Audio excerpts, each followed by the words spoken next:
Hi, I want to talk to you right now about hiring a property manager. One of the most important things to look for in a property manager is to be sure, first of all, that they're licensed.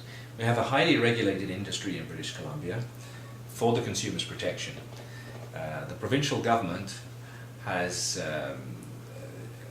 regulates the industry through the Real Estate Council, which is an elected group of people from the real estate industry and has a large infrastructure of on-site lawyers and accountants that have audits and so forth of all of the company's books.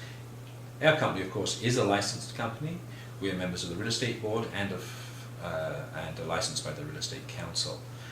Our books are audited on an annual basis, all of our bank accounts, and it's a very time-consuming procedure, but it, again, gives a lot of assurance for the consumer, especially if they're living overseas, that their money isn't going to be used towards a holiday fund for the people that are collecting the monies. All funds that we collect for our clients are held in audited trust accounts, and as I say, this does give a level of assurance that the funds are actually being held properly. We have 2 bookkeepers working in our office. We also have a chartered accountant doing an annual audit of our books, and then again these findings have to be passed on to the Real Estate Council, who do their own audit on top of that. So a very costly procedure. A lot of realtors will take on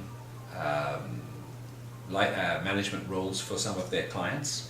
This is strictly against the rules. There's 2 kinds of license. There's a property management license and a real estate sales license. I think they call it now a trading license and a rental management license. I actually have both licenses, and that's a fairly common with people who've been in the business for a long time. Although some of the salespeople may have rental licenses because they've been grandfathered, the issue is that their brokerages do not have them put their funds into trust accounts for you. So what will happen is that the agent will take the money, he's deposited it into his own bank account, and then he's paying you. So you have no safeguard whatsoever. I'm not saying this happens, but I'm just saying it's something that one has to be very cautious about. Like, even though people may be licensed, they're not carrying on property management activities with the full compliance and understanding of their brokerage.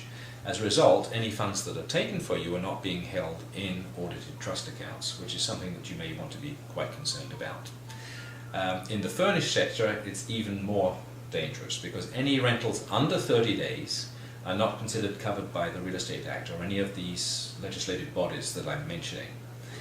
We've had a couple of cases here of some fairly high-profile companies, and I know this to be a truth because I've had the owners coming to me and saying, "I haven't been paid in 9 months, what shall I do?" Well, basically, if all of these tenancies have been less than 30 days, then it's nothing to do with the real estate regulatory bodies. So these people basically are out of luck. They just have to go and seek redress in the courts. Anyhow, that's definitely a concern, and I know some of these outfits have then shut down and then opened up again with new names. But anyhow, so something to be very cautious about.